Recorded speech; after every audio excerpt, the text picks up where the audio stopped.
Remember class, exam is tomorrow. Isabel, mag-review tayo. May exam tayo bukas. Huwag ka na mag-review, mag-outing na lang tayo. Sometimes, the smallest choices are the most important.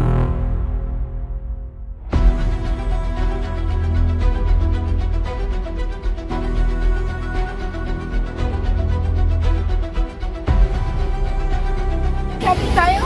Bilisan nyo!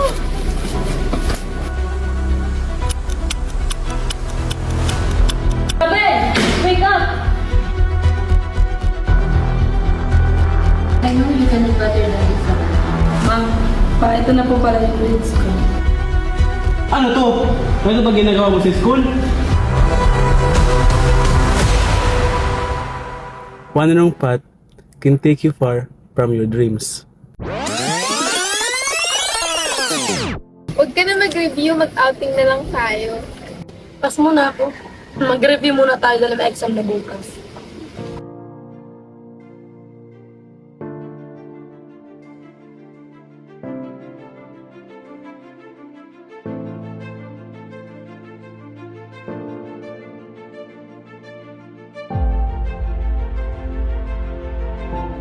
But the right choice can change everything.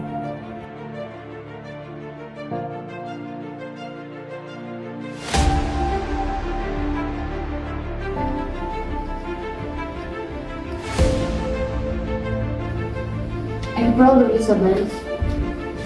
Yes, pasado tayo. Bukas natin lahat. Ma, ito na po pala yung grades ko. Congrats na lahat. Ang galing mo, anak.